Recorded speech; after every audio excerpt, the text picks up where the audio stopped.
মানবতা বিরোধী অপরাধের অভিযোগে শেখ হাসিনা সহ 10 জনের বিরুদ্ধে তদন্ত শুরু। দ্রুত গণহত্যার তদন্ত শুরু করবে জাতিসংঘ। ডিবি হেফাজতের সাবেক ডেপুটি স্পিকার শামসুল হক টুকু, পলক ও ছাত্রলীগ নেতা তানভীর আদালতে হাজির করা হতে পারে আজ।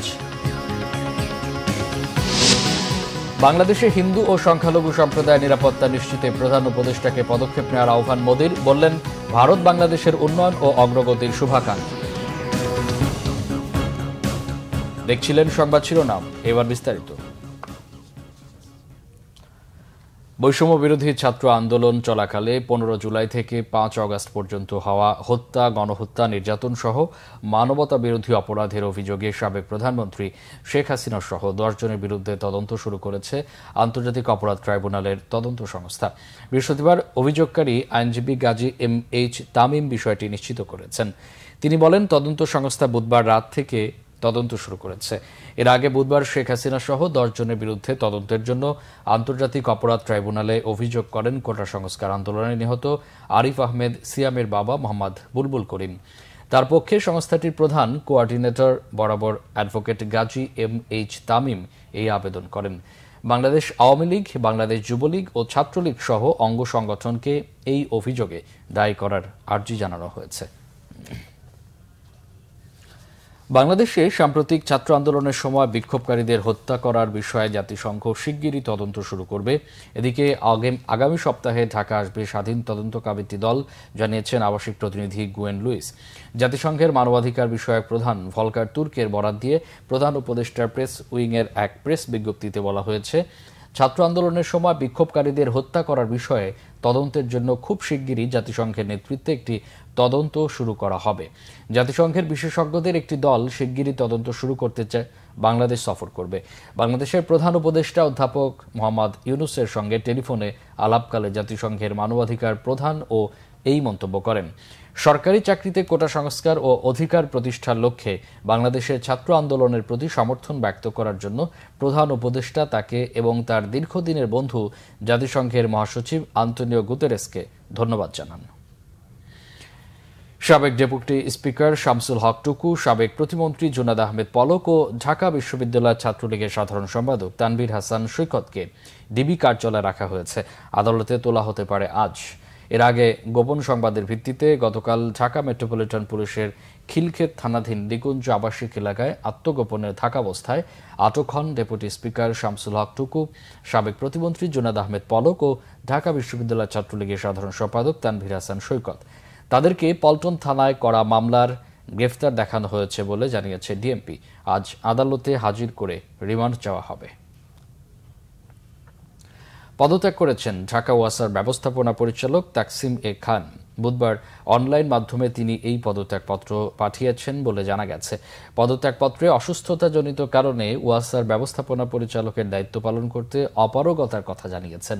2009 সালে ঢাকা ওয়াসার ব্যবস্থাপনা পরিচালক পদে প্রথমবারের মতো নিয়োগ পেয়েছিলেন তাকসিমে খান।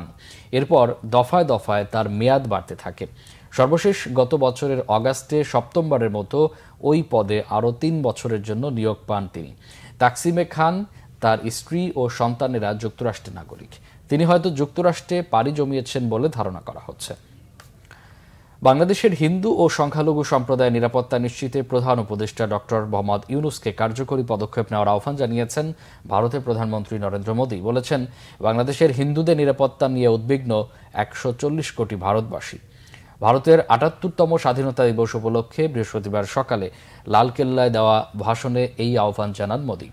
দাবি করেন, প্রতিবেশী দেশ হিসেবে বাংলাদেশের চলমান ঘটনাবলী নিয়ে উদ্বেগ যৌক্তিক। শেখ হাসিনা প্রধানমন্ত্রীর পদ থেকে ইস্তফা দিয়ে ভারতে যাওয়ার পর সংখ্যালঘুদের উপর সহিংসতার অভিযোগে দৃষ্টি আকর্ষণ করেন মোদী।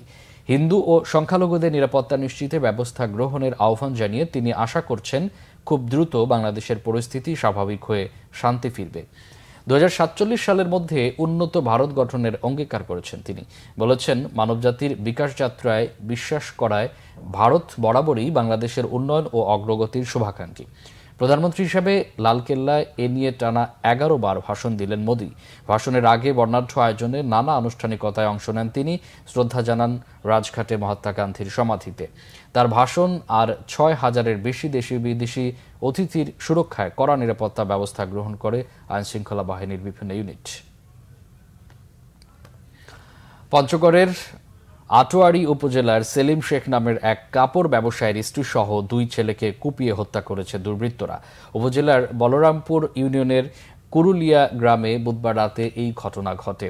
নিহতরা হলেন সেলিমের স্ত্রী তসলিমা আক্তার, 2 শিশু সৈকত ও সাইহাম। পুলিশ জানায় রাত 11টার দিকে দোকান থেকে বাড়ি ফিরে স্ত্রী ও 2 ছেলের রক্তাক্ত মরদেহ দেখতে পান সেলিম। এ সময় তিনি চিৎকার করে প্রতিবেশীদের ডাকেন। খবর পেয়ে পুলিশ সহ সেনাবাহিনী ও প্রশাসনের কর্মকর্তারাও ঘটনাস্থলে যায়। পুলিশ আরও জানায় বাড়ির প্রধান ফটকের দরজা ও ঘরের দরজা খোলা ছিল। তারা ঘরের দরজার পাশে সাইহাম, একটু দূরে সৈকত ও তার মায়ের মরদেহ দেখতে পান। ধারালো অস্ত্র দিয়ে তাদের হত্যা করা হয়েছে বলে জানায় পুলিশ। মরদেহ ময়নাতদন্তের পাশাপাশি দুর্বৃত্তদের শনাক্ত করতে অভিযান চলবে বলে জানায় পুলিশ।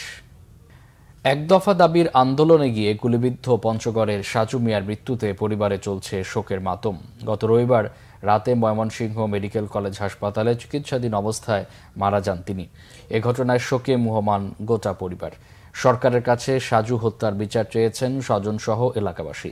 পঞ্চগড় প্রতিনিধি মোশাররফ হোসেনের তথ্য ও ছবিতে রিপোর্ট। সাজু মিয়ার বাড়ি পঞ্চগড়ের দেবীগঞ্জ উপজেলার টোকরাভাষা মেয়েরপাড়া গ্রামে। গত 24 জুলাই সন্তান জন্মের 3 দিন আগে জীবিকার তাগিদে গাজীপুরে যান সাজু মিয়া। আর সন্তানের মুখ না দেখেই তাকে চলে যেতে হয় না ফেরার দেশে। 27 জুলাই তার সন্তান জন্ম নেওয়ার পর নাম রাখেন বৈষম্য বিরোধী ছাত্র আন্দোলনের প্রথম শহীদ আবু সাইদের নামে। সাজু মিয়া এক দফা দাবির আন্দোলনে গিয়ে গুলিবিদ্ধ হন গত 5 আগস্ট। তার মৃত্যুতে পরিবারে নেমে এসেছে শোকের ছায়া। নবজাতককে নিয়ে দিশাহারা সাজুর স্ত্রী শারমিন আক্তার। স্বামী হত্যাকারীর বিচার চান তিনি। আমার সঙ্গে কথা বলছিল যে বাবু দেখি রাখিও, বাবু সহ আমাদের বাসায় থাকিও, বাবু সবসময় বাবুর খেয়াল রাখিবা। গাজীপুরের একটি টেক্সটাইল মিলে চাকরি করে পরিবার চালাতেন সাজু মিয়া। আজাহার আলীর 4 ছেলে মেয়ের মধ্যে সাজু সবার বড়। মা কান্দিও না মা, তুমি বুক সবার দিও মা, একটু আমার জন্য কান্দিও না মা, আমার শহীদ মৃত্যু হবে মা, শহীদ মৃত্যু হবে মা, কান্দিও না মা, আমার খালি এটাই বুঝতে আমার ছেলে। তুই যে এইরকম হলে আমাদের কে দেখবে বাবা? তোর উপর আমরা ভরসায় আসলাম, আল্লাহ উপরে চালাইছি সংসার, এখন আমরা কি করবো বাবা? আমাদের একটাই কথা যে শিশু বাচ্চাটা যেন সরকার কোনো একটা ব্যবস্থা নেই। যার যতটুকু সম্ভব ওনার পরিবারকে আমরা সহযোগিতার হাত বাড়ায় দেব এবং সেই সাথে বর্তমান যে আমাদের তত্ত্বাবধায়ক সরকার বর্তমান যিনি আছেন উপদেষ্টা, ওনার কাছে আমার জোর দাবি যে হত্যার আমার সুষ্ঠু বিচার চাই। এদিকে সাজুর নবজাতক সন্তানের দায়িত্ব নিয়েছেন বিএনপির পল্লী উন্নয়ন বিষয়ক সম্পাদক ও পঞ্চগড় জেলা বিএনপির সদস্য সচিব ফরহাদ হোসেন আজাদ। এই সন্তানের সমস্ত দায় দায়িত্ব আমি আজকে থেকে বহন করব। সবাই দোয়া করবেন এই সন্তান যেন সমাজে একদম বড় হতে পারে। অন্তর্বর্তীকালীন সরকারের কাছে শহীদ সাজু হত্যার বিচার চান এলাকাবাসী। Bangla Vision news desk. কম খরচে লাভ বেশি হওয়ায় নরসিংদীতে লটকন চাষ বাড়লেও এবছর আবহাওয়া অনুকূলে না থাকায় ফলন হয়েছে কম, তবে দাম বেশি থাকায় লাভ তুলে নিতে পারছেন কৃষকরা। নরসিংদী প্রতিনিধি লক্ষণ বর্মনের তথ্য ছবি নিয়ে ডেস্ক রিপোর্ট। লটকন চাষ অব্যাহতভাবে জনপ্রিয়তা পেয়ে চলছে নরসিংদীতে। কম খরচে ফলন বেশি এবং লাভজনক হওয়ায় অন্য চাষিরাও ঝুঁকছেন লটকনের দিকে। লটকন পরিচর্যাও করতে হয় কম। এবছর আবহাওয়া অনুকূলে না থাকায় ফলন কম হলেও দাম বেশি হওয়ায় পুষিয়ে যাচ্ছে কৃষকদের। এবার লটকন অন্য বছর থেকে ফলন অনেক কম, ফলন কম হলেও লটকনের বাজার খুব ভালো, আমরা ভালো দাম পাচ্ছি। অন্য ফসলের দিকে খরচ খুব কম। একবার মনে করেন এর মধ্যে যদি লাইক যৌবন সাপ দিয়া ছিলে আর মানে 2 মাস পর পরে গাছটা বাঁচলে মনে করেন আর কোনো কাজ নাই। বিদেশ থেকে আসলাম, আসলে লটকলের ব্যবসা করতেছি। লটকল অনেক টাকা আইতেছে, চলতে পারতেছি। লটকলের চাহিদাটা বেশি, 1 মণ লটকল নিলে 3000-4000 টাকা বিক্রি করতে পারি। বাজারে আকারভেদে লটকনের কেজি বিক্রি হচ্ছে 50 টাকা থেকে 200 টাকা পর্যন্ত। গতবার চেয়ে বালা চাহিদা, এবার গতবার বিক্রি করছি 80 টাকা 90 টাকা, এবার বালা লটকন 100 টাকা 120 টাকা করে বিক্রি করতেছি। ভালোটা 120-30 আছে, আর একটু নর্মালটা 70-80, একটু নর্মালটা 50, এমনি আমরা পাইকারি বাজারটা আছে। নরসিংদীর লটকন স্বাদ বেশি অন্য অন্য এলাকাতে। এই বছর নরসিংদীতে 30,000 মেট্রিক টন লটকন উৎপাদনের আশা কৃষি বিভাগের। এই লটকনের যে আবাদ এবং উৎপাদন এটি কিন্তু দিন দিন বেড়েই চলছে এবং অনেক উদ্যোক্তা তৈরি হচ্ছে এবং আমাদের অনেক বেকার যুবক তাদের কিন্তু কর্মসংস্থান হচ্ছে। তারা লটকন কিনে সেখানে ভ্যালু এড করে বাজারে বিক্রি করছে, কেউ বা বাগান কিনে সেটা আবার পরিচর্যা করে সেখান থেকে লটকন সংগ্রহ করতেছে। ঔষধি গুণসম্পন্ন এই লটকন চাষ আরও বাড়াতে কৃষকদের বিভিন্ন প্রশিক্ষণ ও পরামর্শ দিচ্ছে কৃষি বিভাগ। Bangla Vision news desk. এই ছিল এখনকার মতো, পরে সংবাদ দুপুর 2টায়। এর আগে একটা রয়েছে নিউজ টপ 10 দেখার আমন্ত্রণ রইল। এছাড়া বাংলা ভিশন সংবাদ ও সংবাদ সংশ্লিষ্ট অনুষ্ঠান দেখতে ভিজিট করুন www.bvnews24.com ও facebook.com/banglavisionnews এবং সাবস্ক্রাইব করুন youtube.com/banglavisionnews। এতক্ষণ সাথে থাকা অসংখ্য ধন্যবাদ।